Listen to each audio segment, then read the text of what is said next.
کہ اس وقت یہ سورج، یہ چاند، یہ ستارے وغیرہ یہ سارے پہلے آسمان کے نیچے ہیں.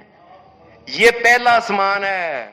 اور سائنسدان یہ کہتے ہیں کہ اگر کوئی 1,86,000 میل ایک سیکنڈ کے اندر چیز سفر کرے، 1 ارب سال میں بھی پہلا آسمان نہیں آ سکتا.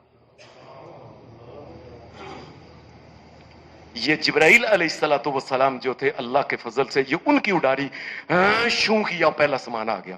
پھر جب دوسرے آسمان پہ گئے، دروازہ پھر وہ فرشتے نے پوچھا آپ کون ہے، آپ کے ساتھ کون ہے، کیا ان کو بلایا گیا ہے؟ کہا ہاں. تو جبرائیل علیہ السلام کے ساتھ محمد الرسول اللہ دوسرے آسمان پہ گئے. دوسرے آسمان پہ 2 انسانوں سے ملاقات ہوئی. آپ کو بتایا گیا کہ یہ عیسیٰ علیہ السلام ہیں اور ان کے ساتھ یحییٰ علیہ السلام ہے جو اپنی خالہ ذات تھے دونوں. وہ ان کی خالہ، وہ ان کی خالہ کے ذات، خالہ ذات تھے دونوں. دوسرے آسمان پھر ان کو کہا سلام. نبی علیہ السلام نے خود پہلے سلام کیا. سلام کرنے کے بعد انہوں نے بھی کہا اے ہمارے نیک بھائی، اے نیک نبی، مرحبا. اس کے بعد پھر جبریل علیہ السلام نے اڈاری ماری، تیسرا آسمان آ گیا. تیسرے آسمان پہ پھر وہی سوال ہوئے آپ کون ہیں، آپ کے ساتھ کون ہے، کیا ان کو اجازت دی گئی ہے؟ اللہ کے آسمان کی طرف کون جا سکتا؟ اس کی اتنی بڑی بادشاہت ہے، جبریل بھی بغیر اجازت کے نہیں اوپر جا سکتا. تیسرے آسمان کے اوپر گیا تو بڑا ہی خوبصورت ایک انسان تھا، بڑا ہی. نبی علیہ السلام فرق حدیث ہے صحیح مسلم کی، قد اوتی شطر الحسن، ساری دنیا کا جتنا حسن ہے نا، ادھا کیا جائے تو ادھا وہ کلا بندہ اتنا خوبصورت تھا. کہا گیا یہ یوسف علیہ السلام. سبحان اللہ، سبحان اللہ.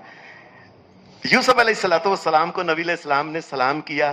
انہوں نے بھی کہا اے نیک بھائی، اے نیک نبی، مرحبا مرحبا. پھر جبریل علیہ السلام آگے گئے، اگلے آسمان پہ چوتھے ویسے ہی سوال ہوئے وہ کہ آپ کون ہے، آپ کے ساتھ کون ہے، کیا اجازت ہے؟ اوپر گئے تو نبی علیہ السلام نے فرمایا، اوپر ایک آدمی کھڑا تھا. جبرائیل علیہ السلام نے کہا کہ یہ جو بندہ ہے نا، یہ دیکھو یہ ادریس علیہ السلام ہے چوتھے آسمان پہ.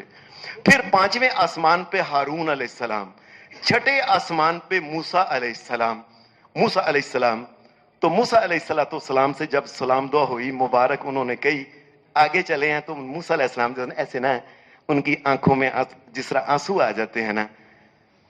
جبرائیل کیا بات ہے اللہ کے نبی موسیٰ کیوں آپ رو رہے ہیں؟ کہنے لگے میں دل میں ایسے خیال آ گیا کہ میں ان سے کئی سال پہلے اللہ نے مجھے بھیجا دنیا میں، لیکن قیامت کے دن اس محمد رسول اللہ کی امت زیادہ ہوگی. میں اتنا پرانا ہونے کے باوجود بھی میری امت تھوڑی ہوگی. خیال آ گیا کہ میری امت تھوڑی ہوگی، یہ اس وجہ سے آنسو نکلا ہے. یہ 6ٹھا آسمان تھا. 7ویں آسمان پھر وہی سوال جواب. 7ویں آسمان پہ گئے، رسول کریم صلی اللہ علیہ وسلم، وہاں ایک بزرگ سے ملاقات ہوئی. کہا گیا کہ یہ سیدنا ابراہیم علیہ السلام ہے. نبی علیہ السلام نے سلام کی تو انہوں نے کہا پیارے بیٹے. ابراہیم علیہ السلام نے بیٹا کہا اور حضرت آدم علیہ السلام نے نبی علیہ السلام کو نیک بیٹا کہا. ابراہیم علیہ السلام سے ملاقات ہو گئی. ملاقات کے بعد آگے آپ کو لے کے جایا گیا. آگے ایک درخت تھا جسے سدرۃ المنتہا کہتے ہیں. آپ کو کہا گیا کہ زمین سے آنے والے جو فرشتے جو پیغام لے کے آتے ہیں، جبریل بھی اس سے آگے نہیں جا سکتا. آپ نے فرمایا اس کے درخت کے جو پتے تھے ہاتھی کے دانت کی طرح، یہ کانوں کی طرح بڑے بڑے تھے، اور اس کا جو پھل تھا نا بیری کے درخت کا، وہ جس طرح کے یہ نہیں ہوتے لسی والا، وہ کیا ہوتا ہے مٹکا، مٹکے کے جتنے بڑے بڑے اس کے وہ پھل لگے ہوئے تھے.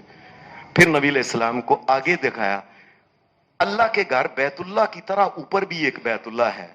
کہا یہ اس کا نام ہے بیت المعمور.